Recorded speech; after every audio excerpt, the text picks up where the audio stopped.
This is the best 2023 fantasy football draft strategy for picks 4 through 6. What's interesting about this range is that this offseason in particular, I found that a lot of people really hate picking between picks 4 through 6. And honestly, the interesting piece to me is I've come away with a lot of teams that I like a lot with this same pick range. Now, of course, it depends on what the platform you're playing on is on, right? Last month, I did a video just like this of picks 4 through 6. That was specifically for underdog and ESPN style drafts though. The difference between that video and today's video is not only are we getting up-to-date ADP on all of these players, but it's also going to be very centralized, specifically for sleeper app drafts and ESPN fantasy football drafts. Real quick though, guys, last week I gave away one of our FFN hats to one of you guys, and today we're doing the same thing. We've got our white FFN hat today that I will be randomly picking for one of you to win today. And all you need to do is go down in the comments below, make sure to drop your hottest take in 2023 fantasy football. I want to see some scorching hot takes in this particular video in the comment section, and one of you will randomly win this hat today. So make sure to like the video if you get value from it, and subscribe to the channel if you play fantasy football. Let's prepare for the season together. So the first thing that I need to say off of all of these videos right out of the gate is I am a ceiling type of guy. Now, what I mean by that is obviously when I am on the board with every pick I have, whether it's round 1 or round 12, I am looking for the highest ceiling player in that particular spot that I can pick at. Now, as important as it is to hit on your first pick, your second pick, that must be done. You must hit on your first or second pick in order to win in fantasy football. But what you need to see here is that when we get down to the middle rounds, right? When you get down to these middle rounds, there's a lot of guys who are winning leagues every single year in these mid rounds. What you can see on the screen right now is data from last year about league winning types of players. And if you notice, all of these guys on the list were on over 50% of teams that won in fantasy football last year. And a lot of the names on there were middle to late round guys. You can see guys like Jerick McKinnon, Zay Jones, Kenneth Walker. A lot of these types of guys were massive for fantasy football teams, and not all of them. In fact, a lot of them were drafted in the middle rounds as opposed to in the first 2 rounds. So the important thing that I need to do for you guys is to be able to identify those types of league-winning guys with that league-winning upside, specifically in the middle rounds. So we're going to go ahead and just get right into it round by round right now. So let's start out with round 1. Obviously, you've got picks 4 through 6. So you're basically planted right in the middle of your particular draft, depending on if you have a 10-team or a 12-team format. Sometimes people have 14 or 16 teams, so this will put you in the beginning of the first round. So on Sleeper App, when we look at those guys and who's on the board for picks 4 through 6, you see Austin Ekeler, Tyreek Hill, and Travis Kelce. Now, my particular order of these guys of importance and who I believe you should take is Tyreek Hill, Austin Ekeler, then Travis Kelce. I have been on record all offseason saying I do not believe Travis Kelce is a good pick this year because he's going this early. In the middle of the first round is simply too high of a price to pay when a guy like Tyreek Hill and Austin Ekeler are both outscoring Travis Kelce on a points per game basis. It's going to happen again this year. And Ekeler in particular is not someone that I am big on taking this year because I actually prefer someone like Bijan Robinson over Austin Ekeler. So if you have a taste for a running back in the first round, my advice to you would be to pick Bijan Robinson before you picked Austin Ekeler. Specifically, if you are in a half PPR or a full PPR ESPN or sleeper style draft where you're having a 2 flex type of system, not a 3 wide receiver type of system, I am okay with going running back here. This is a preference thing for me. I love Tyreek Hill this year. He's going to do great things once again. And one of the things that I always make sure I do in all of these draft videos, every single draft strategy video I have, we need to recognize that your draft is not like my draft, and my draft is not like your draft. What this means is that people who are picking in front of you, they may not like the guys on the board, and they may reach for someone else behind them. So the guys on the board at picks 2 and 3 on Sleeper are Christian McCaffrey and Jamar Chase. Simply put, if Jamar Chase is on there, you pick Jamar Chase over Tyreek Hill, over Austin Ekeler, over Travis Kelce. Same thing with McCaffrey. If McCaffrey is on the board, you pick Christian McCaffrey if you want to go running back, especially over Austin Eckler. Now let's move on to ESPN, and there's a difference here in the ESPN type of rankings right here, because what you'll see is it's the same three guys, but Eckler is going first, then Travis Kelce, then Tyreek Hill. That's perfect because my order stands here. It goes Hill, Eckler, then Kelce for the reasons I just listed off. Now, what if the guys in front of you in picks 2 through 3 didn't like those guys? Well, it's the same two guys, Jamar and Christian McCaffrey. And again, I would definitely pick both of those guys over the current options. And if someone lets those two guys slide, consider yourself very lucky here in your 4 through 6 spot. Now moving on to round 2, we've got a pretty decent amount of time before we pick again. We've got picks 19 through 21. So a lot of good guys have went off the board, but the beautiful thing is it's still round 2. So you're still going to get plenty of great guys in this range. On Sleeper app, you're looking at Josh Jacobs, Josh Allen, and Tony Pollard. Very good list of running backs right here. And I know I have not been particularly wild about picking running back in round 2 in a lot of these draft style videos, but the reality is in underdog, that's when I feel very confident about telling you guys to go for a wide receiver in round 2. It's different on the Sleeper app. It's different on ESPN.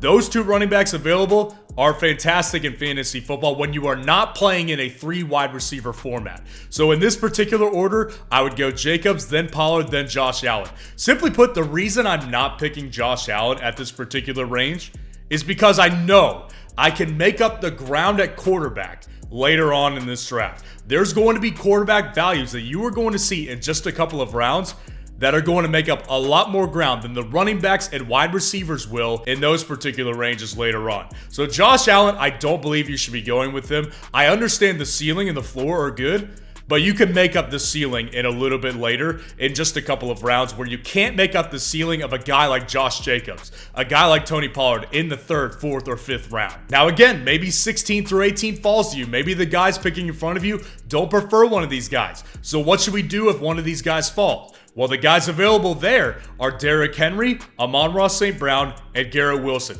If Garrett Wilson falls to you, I would make a very strong case to you to pick Garrett Wilson over those running backs right there. I would still lean the running backs though, because of the running back of the ceiling of those guys in this particular range is certainly top 3 ceiling. I don't get Garrett Wilson having a top 3 ceiling, but he definitely has a top 5 ceiling, which makes him a very, very realistic argument to make about if he does fall to you. I would still pick Pollard and Jacobs over Derrick Henry personally, but Derrick Henry, of course, in the 2nd round is a very good pick as well that I would absolutely endorse. Now, when you look at ESPN, it's a little bit different. Again, AJ Brown is falling to you at this range in ESPN. Josh Allen, Amon-Ra St. Brown. My order, you need to be going wide receivers here. The wide receivers on the board are very, very good. AJ Brown is the one you want. This guy has legitimate top 5 upside in fantasy football this year, on a top 3 offense in fantasy football and in the NFL, and is the main target and the best weapon on this offense. You want to get AJ Brown. Amon-Ra St. Brown, of course, is a very good player. You're going to get very consistent games from him, and you're going to get a very safe floor. But the ceiling of Amon-Ra St. Brown is not the ceiling of a guy like AJ Brown. The choice is very clear here to me, and the same argument applies with Josh Allen. On ESPN, you're going to see several different great quarterback values in just a couple of picks here. Now, picks 16 through 18.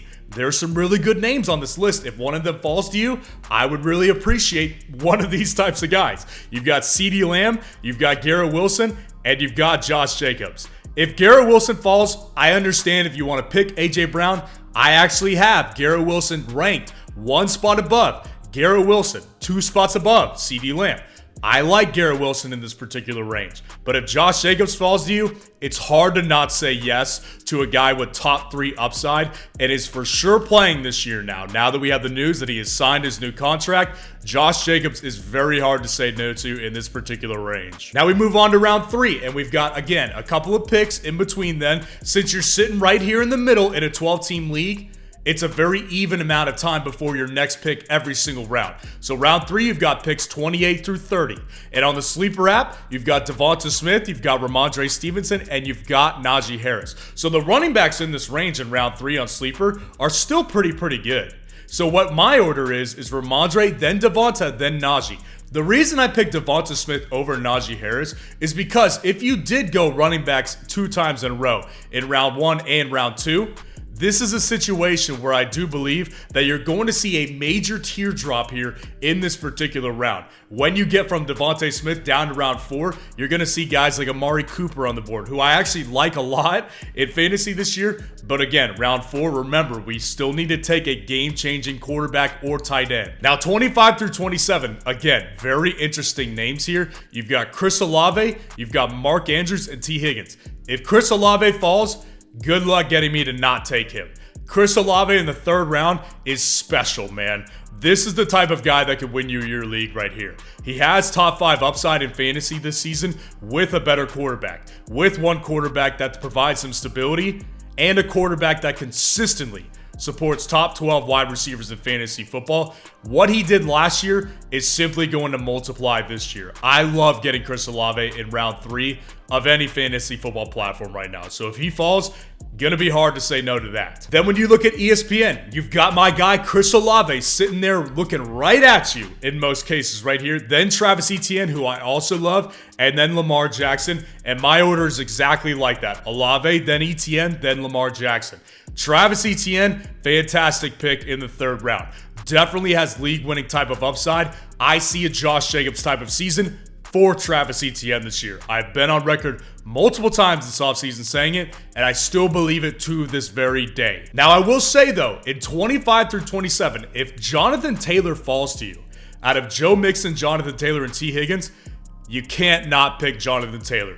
True running back 1 upside in the 3rd round, going there because of all the uncertainty right now, which, by the way, by the time you're watching this, there may already be an answer on if Jonathan Taylor will play for Indianapolis or if he will play on a different team this year. I'm recording this on Monday night. I believe Jonathan Taylor will play for the Indianapolis Colts on his current deal. He's got no leverage at all. No team is going to trade for Jonathan Taylor. Again, you probably know the answer by the time you're watching it, so I may sound like a complete moron, but that is the direction I would go, is I would pick Jonathan Taylor in the 3rd round if he were to fall to you. So then when we move on to round 4, you've got picks 43 through 45. So a decent ways again before you make this next pick. And on Sleeper app, this is when I'm targeting a quarterback or a tight end in this position. You've got guys like Amari Cooper, George Kittle, and Justin Fields here. My order, Fields, Kittle, then Amari. And let me be clear, I really like Amari Cooper as a draft pick this year. I have Amari Cooper on several of my teams in fantasy this season. But the reality here is that if you have an opportunity to pick a game changer at a onesie position, you need to take it, because these guys absolutely have league-winning upside for you. George Kittle, of course, has that top 2 tight end ceiling, and Justin Fields legitimately has the ability to break fantasy football in 2023. I will be picking either a quarterback or a tight end in this range, and picks 40 through 42 don't change my mind at all. You've got Keenan Allen, Kenneth Walker, Aaron Jones. Doesn't matter to me. I am specifically targeting Justin Fields here. Now on ESPN, you've got the same type of deal. You've got really good tight ends and you've got really good quarterbacks in this particular range. TJ Hawkinson, Justin Fields, then George Kittle. Again, Fields, Kittle, Hawkinson. I prefer Kittle over Hawkinson because I know he's going to provide really big games for you, and now he's got a stable quarterback situation. Hawkinson's a good pick as well. You're kind of splitting hairs there, in my opinion. They're back-to-back in my rankings personally, but George Kittle, I will be preferring in this particular spot. But make no mistake, Justin Fields is the target in round 4 on ESPN and on Sleeper. Then when we go down to round 5, we've got picks 52 through 54. And on Sleeper, let's say that you didn't get Justin Fields, you didn't end up getting him. Well, there's still a good quarterback in this range, and it's really the last one before you break off into really the ordinary and really the average quarterbacks. You've got Trevor Lawrence here, then Jerry Jeudy, then Miles Sanders. My order is exactly that. If you have Trevor Lawrence and you did not get a quarterback in round 4, this is where I would go with Trevor Lawrence. If you did get a quarterback here and you want to know who to pick here, Jerry Jeudy, Miles Sanders, I still take Jerry Jeudy, even though we know he will likely not be playing week 1, because I know that the upside is going to be there, specifically later on in the season. And in Miles Sanders' case, I know that he's going to be a solid running back just based on volume this year, but I gotta be honest with you, watching the Carolina Panthers in the preseason and the struggles that they had with that offensive line, it gives me a little bit of worry. Now, let's say that one of these guys falls to you. Dameon Pierce, Terry McLaurin, DJ Moore. If DJ Moore falls to you, I will pick DJ Moore over Jerry Jeudy, but I will not pick Terry McLaurin over Jerry Jeudy. Now, looking on ESPN, this is where a running back here makes a lot of sense to me, because you have Breece Hall, Rachaad White, and Chris Godwin. Let me be clear. You do not pick Rachaad White. You do not pick Chris Godwin. Breece Hall still has the ability to win leagues. He's only 22 years old, coming off a knee injury. I understand that is not the best case scenario, but this is a situation where a guy like Breece Hall is going to provide you massive upside, specifically in the back half of the season when he starts to get more healthy. I really like taking Breece Hall. As low as he is going these days, I am all in on taking Breece Hall in the 5th round. Now, let's say that 49 through 51 fall to you. You've got Christian Watson, you've got Kenneth Walker, you've got Alvin Kamara. It doesn't change for me. If you want to go wide receiver here and pick Christian Watson, I'm on board with that as well. I think Christian Watson is a very good pick in the 5th round, but I will be targeting Breece Hall here in most situations. Let's say that you're drafting tonight, and let's say that you don't have picks 4 through 6. Let's say you got the number 1 overall, or the number 2, or the number 3. Well, if you want to know that particular draft strategy so you can build the best team in that particular range, click on this video right here.